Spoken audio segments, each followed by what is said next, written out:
Section 9.2 deals with the process of photosynthesis, which we've spoken a little bit about in the past, but now we're going to talk about it in a little more detail. So let's get into it. In this section, where I'm first going to answer the question, what is photosynthesis? Then I'm going to talk about where photosynthesis happens. I'm also going to talk about how color works. So why is it when I look at something that's blue, I see blue? Why do I see yellow and all the different colors that I see? And lastly, I'm going to talk about the two phases of photosynthesis. So let's get right into it. Photosynthesis is a process of taking light energy and turning it into chemical energy. Now, where does all the energy ultimately come from?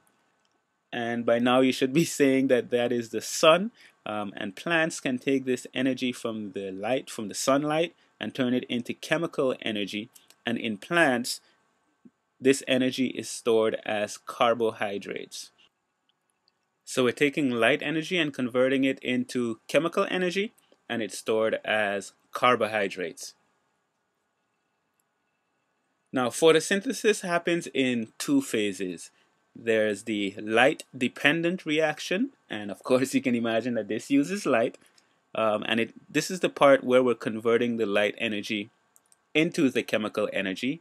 And then we have the light-independent reaction, which does not depend on light, but it depends on the stuff that we make in the first phase. And this is where we're producing glucose. Okay, so we're making carbohydrates. Light-dependent reaction, and then we have the light-independent reactions. Now let's look at where photosynthesis happens.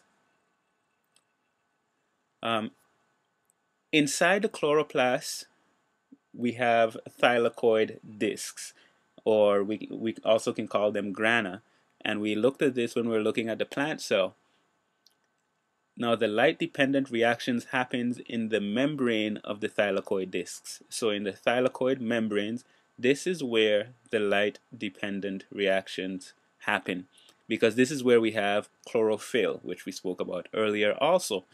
So let's look at that. Here we have a plant cell, and you know that it's a plant cell because I know some of you are thinking because it's square, but it's mostly because it has a cell wall.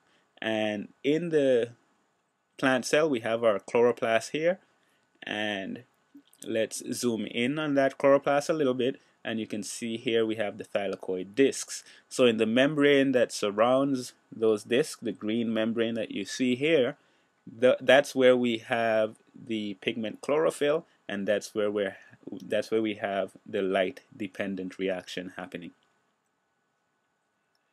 Now let's talk about pigments a little bit. Pigments are molecules that absorb specific wavelengths of light, of sunlight. Now, the different wavelengths, of course, are associated with different colors. So depending on what it absorbs, that will determine what you see when you look at whatever it is you're looking at. Okay, so chlorophyll is the most common type of pigment that we find in chloroplasts. And what color would chlorophyll be? Yes, I hope some of you said green, because that is what the color of chlorophyll is, and it's we're going to talk about right now why we see color. When we're looking at something, we're looking at a plant or the leaves on a plant, and we see the color green. Why is it that we see that color green? When I'm looking at the color red, why do I see that color red?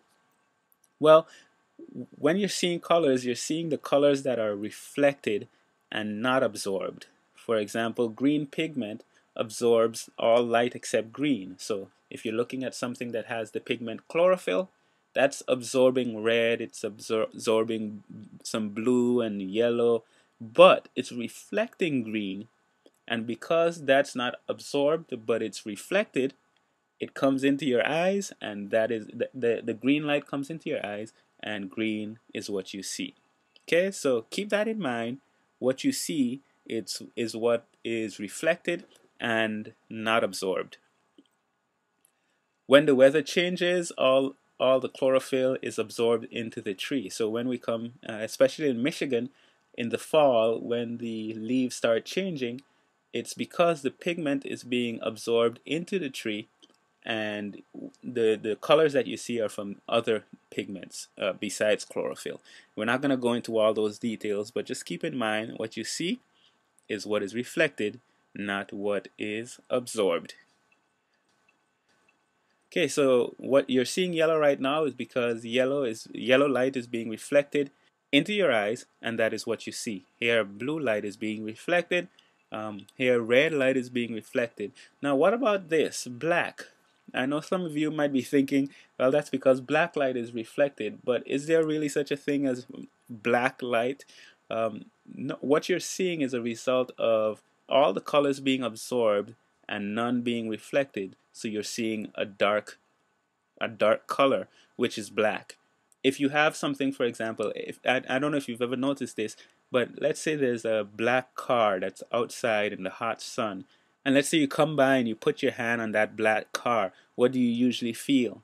Well, you're feeling a lot of heat. It's usually much hotter when you're wearing a black shirt and all black than when you're wearing all white. And the reason for that is there's so much light energy that's absorbed. It's taking in a lot of energy, and it's transforming that energy into heat, and that's what you feel. Okay, and this is why black things get much hotter than other colors. Now what about this? Now you're probably looking at the screen. I'm looking at this right now, and as soon as I put this white block on, it got much brighter and my eyes actually felt it. And that's because all of the wavelengths of light are being reflected, and that's what's entering my eyes, and that's what I see. When I lived in St. Martin, we had high walls outside of our house, all around our yard, high white walls. And when you walk out, you usually have to close your eyes because all of that light is entering into your pupils and into your eyes, and you feel all of that energy.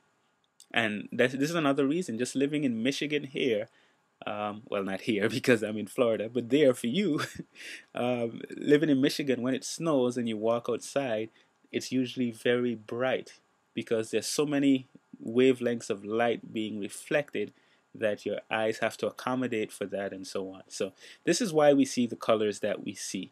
Let's move on. We're talking about photosynthesis. So what I want to do is start by just giving an overall big picture. We're starting with light energy, and the light energy is coming from where?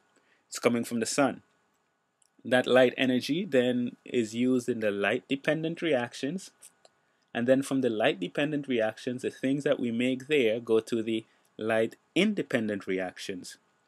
Now, another name for the light-independent reactions is the Calvin cycle. So we'll refer to it either as the light-independent reactions or the Calvin cycle, and you're going to see why in a little bit. Then that everything that we made, everything that we're making is stored as chemical energy. It's stored in this case as glucose, and we're going to look at these one step at a time. Okay, let's talk about the light-dependent reactions first. The light-dependent reactions involve sunlight striking molecules of chlorophyll and then exciting an electron. Now we're going to go through some of these details. Some of it might seem confusing, but when we finish with the details, we're going to look at a diagram that illustrates this. I'm going to have an animation that shows this one step at a time, and hopefully that'll help it make more sense. So sunlight comes in, strikes chlorophyll, and an electron gets excited. Now, in order to replenish the supply of electrons, 2 water molecules are broken down into 4 electrons, 2 oxygen molecules, and 4 hydrogen atoms. So we're making 4 electrons, 2 oxygen molecules, and 4 hydrogen atoms. And in order to do that, we're breaking down water. Now, where do we get oxygen from? When we breathe in, we get oxygen.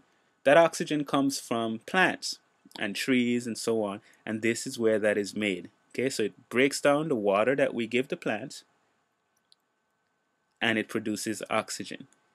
And this is in the light-dependent reactions. Now, in the light-dependent reactions, we also have an electron transport chain, And we're going to talk about an electron transport chain and the light-dependent reactions, and also a little later on when we're talking about cellular respiration. But I want to give you the overall idea here. The electron transport chain is a series of proteins embedded in the thylakoid membrane. Okay, so we have these circles that represent the 4 proteins, or we just have 4 as an example. We're simplifying this so that you can see just the important details for right now. So we have these series of proteins, and the electron that was excited, it's passed down the 2 different chains, losing energy as it goes. Okay, so there are 2 different electron transport chains, and as the electron passes down, it's losing energy. So we're going to illustrate that by showing here we have this electron with its negative charge, and that electron then passes down those series of proteins. Now, as it passes down those series of proteins, energy is lost. Okay, so it's producing energy. Energy is being lost from the electrons, and that energy is used to make, you guessed it, ATP. Okay, so we have an electron going down a series of proteins in the thylakoid membrane, losing energy, and that energy that is lost is used to make ATP. Now let's talk about the forming of ATP. Like we said, the energy that the electron lost during its journey down the chain is stored in the chemical bonds of ATP. And in that process, the spare electron, the electron that passes down, is picked up by something called NADP+. And when that picks up that electron, it becomes NADPH. Now this is a very important step. Making NADPH is a very important step because that is very essential for making energy in plants. And we're going to look at that in a later step. Now, we've looked at the details. Now let's look at an animation that makes it that'll hopefully make it clearer. So we have here to the left, the bottom left, a cluster of chlorophyll molecules, and you can see we have this electron, the E minus, E negative. It has a negative charge. And we said the first thing that happens is sunlight comes in and it strikes that electron. So here we have the sun, and the sunlight is striking the electron. And when it strikes the electron, we said that that electron gets excited. So here we're showing it going up, and this going up illustrates the gaining of energy. Okay, so once again, we have sunlight coming in, striking the electron. That electron now gets excited and gains energy. At this point, we have the electron going down the first electron transport chain, and as it goes down that electron transport chain, it loses energy, like we said before, and that energy then is used to make ATP, and that ATP here goes on to the Calvin cycle, which is the light independent reaction. Okay, so the electron gets excited, gains a lot of energy, goes down the electron transport chain, loses that energy. That energy is used to make ATP, which then goes on to the Calvin cycle. Now we also said that we're using water in this process to replace the electrons that were lost. So here we have water to the bottom, and that water then sends 2 electrons to replace the electrons that are lost. And as a result of that, we produce 2 hydrogen ions and some oxygen. Now, this is a very important step, because this is where we get our oxygen from. That oxygen that is made in the light-dependent reaction then leaves, and we can then take that oxygen and breathe that oxygen in so that we can get the energy that we need. Okay, so let's continue from this second cluster of chlorophyll molecules that we have. Sunlight also comes in here and excites this electron, and we're going to show that electron also gaining energy. And then that electron passes down the electron transport chain, and then it is given on to NADP plus and is used to make NADPH. Okay, so these are the important steps. This is a summary of the light-dependent reaction. I hope it makes sense. We're going to look at it one more time just to make sure we have it all in order. So once again, we have sunlight coming in, striking the electron. Electron then gains energy. It then goes down the electron transport chain and loses energy. That energy is used to make what? It's used to make ATP, which then also goes on to the Calvin cycle. Then we have this water molecule, and the water is coming in and giving electrons, and then it becomes 2 hydrogen ions and 1 oxygen atom, and the oxygen is then released, and we can breathe that in so that we can produce our energy. Then we have sunlight also coming in and striking this electron again in the second cluster of chlorophyll molecules. It gains energy, and then it's passed on to NADP plus and produces NADPH. Once again, that's also an important step because that is also used in the Calvin cycle. So let's move on to the Calvin cycle. We said that's also called the light-independent reactions. And this is the phase of photosynthesis that does not require light, hence the name, light independent. Light is not necessary for it to work, but it does take the products of the light reactions and turns it into sugars, starches, and or cellulose. Okay, so we're taking the stuff that we made in the first phase, the light dependent reactions, and we're using it to produce sugars, starches, and or cellulose. It's also called the Calvin cycle. So let's look at the Calvin cycle. Now this might look a little confusing, and to a certain extent it is, but you don't have to learn everything that's in here. There are a few important things that I want you to know, and I'm going to highlight those. What we're going to do is we're going to start over here at the left. And here you can see there's a 5-carbon molecule. You don't need to know what that molecule is at this point. When you move on to biology 2, you're going to get into more details of that. But here you can see it's taking in carbon dioxide. Where does it get the carbon dioxide from? Now, we breathe out carbon dioxide, and that carbon dioxide is used by plants. Okay, so they make oxygen and we use that. We make carbon dioxide and they use that. So we can't live without each other, basically. Alright, so carbon dioxide comes in. Here you can see it makes an unstable 6-carbon molecule. You don't need to memorize that, but you also need to know here that water is used. Okay, and we're watering our plants. Plants need rain and all that stuff. Water comes in, so that's used.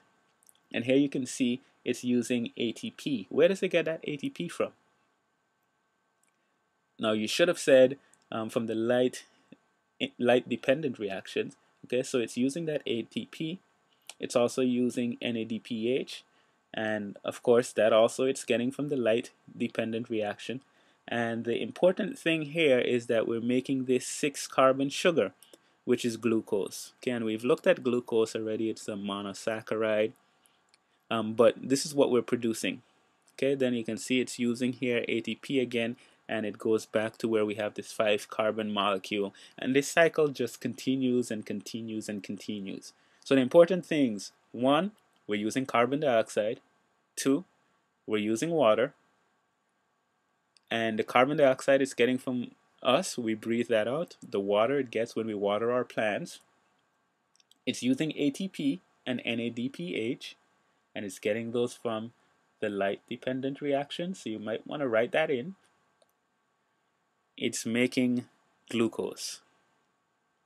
Okay, so it's a cycle that continues, and it depends on the light dependent reaction. Let's move on. The general equation. When we're talking about photosynthesis, we can look at a general equation that summarizes everything that we've said so far. Well, not everything, but most of what we've said so far. And the general equation is one that you need to remember, and that is 6CO2 plus 6H2O equals C6H12O6 plus 6O2. Now I want you to say that with me. reading it off the screen. Okay, 6 CO2 plus 6 H2O equals C6H12O6 plus 6 O2. We're going to do that one more time. Let's do it on the count of 3. 1, 2, 3, go. 6 CO2 plus 6 H2O equals C6H12O6 plus 6 O2. Now I hope you guys were repeating it with me and not just listening to me recite it by myself. But what this is saying is we're starting with 6 molecules of carbon dioxide. We're adding 6 molecules of water. And we're making what C6H12O6? You should have said glucose. So we're making glucose and also 6 molecules of oxygen. Okay, so we're starting with carbon dioxide and water, and we're making glucose and oxygen. So the 2 vital substances we're getting from photosynthesis are number 1, glucose, and number 2, oxygen. Hope that all makes sense. We're summarizing the light-dependent and the light-independent reaction. So, in review, we've answered the question, what is photosynthesis? We've also I've spoken about where photosynthesis happens. We spoke about color and how that works. And then we spoke in some detail, about the 2 phases of photosynthesis. That is it for this section. You should have some handouts for your homework assignments, which is basically section 9.1 and section 9.2 study guides, and you can begin that now, and whatever you're not finished with you can complete and return and bring with you when you come to class on Wednesday. Thank you for listening. Hope you understood, hope you enjoyed, and I will see you in class on Wednesday.